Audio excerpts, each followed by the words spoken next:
Si on m'avait dit un jour que dans une autre dimension, Presnel Kipembe serait aussi acteur et qu'en seulement 4 phrases, il allait réussir à placer la phrase culte « Je vais te mettre hors jeu ».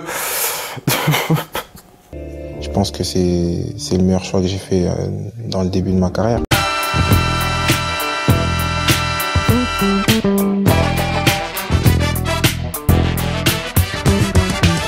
Bonjour à toutes et à tous, c'est Valou et bienvenue pour cette toute nouvelle vidéo, cette toute nouvelle critique consacrée à Spider-Man, révélation hip-hop de l'année. Ou plus sérieusement à Spider-Man New Generation, un film que je ne pensais pas aller voir, je vais pas vous mentir. Je suis pas forcément un grand fan du cinéma d'animation, comme vous l'avez remarqué sur ma chaîne, il n'y en a pas eu jusque-là. Et justement, c'est ce petit challenge qui m'a donné envie de me dire, avant la fin de l'année, j'aimerais bien faire la critique d'un film d'animation pour voir ce que c'est. D'autant plus que j'aime beaucoup le personnage de Spider-Man. J'ai donc eu l'occasion de le voir en avant-première hier soir, et c'est peu de le dire, adoré. C'est un film remarquable, ce Spider-Man New Generation.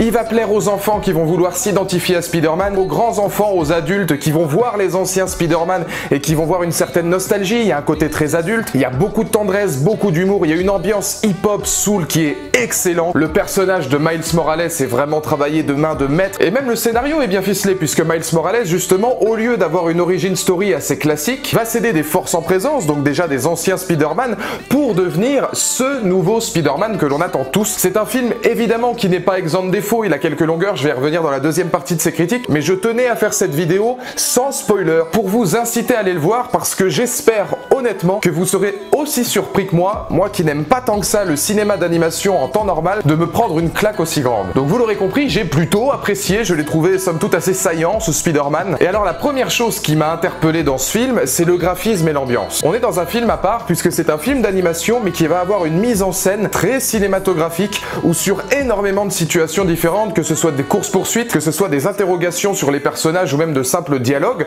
on a l'impression de voir une mise en scène, une colorimétrie qui fait vraiment live-action cinéma. Et j'ai trouvé un parallèle intéressant, c'est que ce qui va nous faire comprendre que c'est un dessin animé et un film d'animation, c'est tous les moments où le film va un petit peu s'émanciper de son statut cinématographique pour aller vers du graphisme pur et pour aller vers une sorte de format qui fait très comics avec des bulles qui arrivent un petit peu partout. Je pense à Miles Morales, dès qu'il va se parler dans sa tête pour avoir une idée, ça va être marqué comme une bulle de comics. On va avoir beaucoup de cartons de bande dessinée quand il se passe des plans vraiment très rapides, puisque le montage du film est ultra rythmé, parce qu'on a l'impression de voir un cartoon un petit peu à l'ancienne. On se rend compte un petit peu qu'il y a un véritable hommage aux comics Spider-Man, on va en voir énormément. Ce que j'ai beaucoup apprécié, c'est que Miles, avant de rencontrer les Spider-Man, va essayer de se découvrir, et de découvrir ses nouveaux pouvoirs par les comics qu'il lit de Spider-Man, qui est déjà bien placé dans la ville de New York. Mais on va aussi osciller sur beaucoup d'autres genres, alors comme je l'ai dit, j'éviterai les spoilers, mais quand il va rencontrer les autres Spider-Man, comme vous avez pu le voir dans la bande-annonce, il y en a de tous les goûts. Et on peut avoir un Spidey en format manga, on peut avoir une version de Spidey en version purement dessin animé, limite Looney Tunes, et d'autres qui font partie du film noir, un petit peu des années 30, 40, et le tout combiné ensemble, ça te donne un mélange de couleurs, enfin quelque chose de complètement délirant. Notre araignée préférée du quartier est donc devenue notre araignée graphiste préférée du quartier, parce que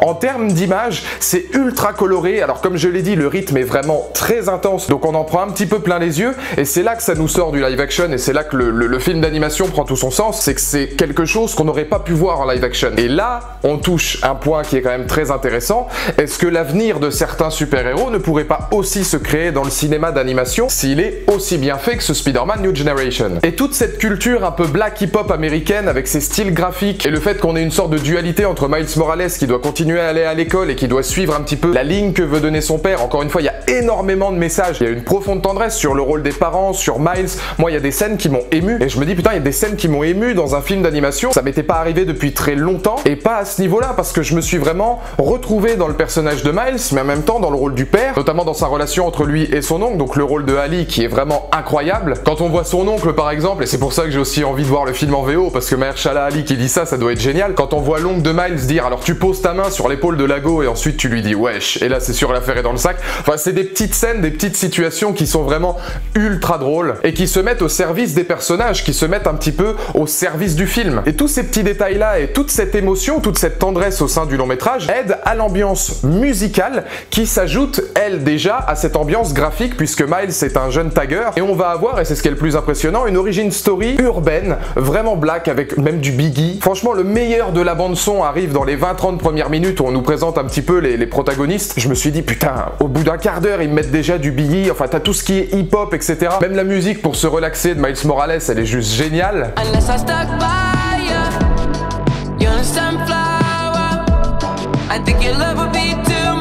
Et là tu fais d'accord, donc ils veulent toucher une cible nouvelle. Et c'est ça qui est intéressant, ils veulent faire différent. Ils veulent retranscrire Miles qui n'est pas du tout un Peter Parker, que ce soit Tobey Maguire ou Andrew Garfield ou même Tom Holland, c'est nouveau. Et cette nouveauté va être au service de tout ce qu'on voit des anciens Spider-Man auparavant. Si on pouvait plaire aux jeunes, là on rentre un petit peu plus dans le monde adulte avec tous les anciens Spider-Man, assez estampillés Tobey Maguire et Sam Raimi, puisque le Spider-Man que l'on va rencontrer, il a exactement les mêmes événements qui se passent notamment dans le Spider-Man 2 et 3 de Sam Raimi. Alors, je vous en dirai pas plus, mais il y a des scènes qui sont vraiment efficaces. Ça c'est peut-être aussi une des choses qui m'a le plus marqué dans le long métrage, c'est qu'il est drôle, il est vraiment efficace. On a certaines allusions ghetto aussi qui sont efficaces parce que ça sort complètement de la thématique du super-héros, ça te sort complètement du film que tu vois, mais dans le bon sens du terme, parce que là on n'est plus sur l'honneur, le devoir, etc. Effectivement il y en aura, mais on est dans quelque chose de plus humain et je trouve de beaucoup plus réaliste, de beaucoup plus concret à l'image de Miles Morales. Dans le même sens et dans la même situation, comme je le disais auparavant, des anciens Spider-Man qui vont toucher le public plus adulte, qui auront tous des fêlures et qui auront tous quelque chose à prouver. C'est même parfois assez violent. C'est là aussi que je dis que c'est un film plus adulte,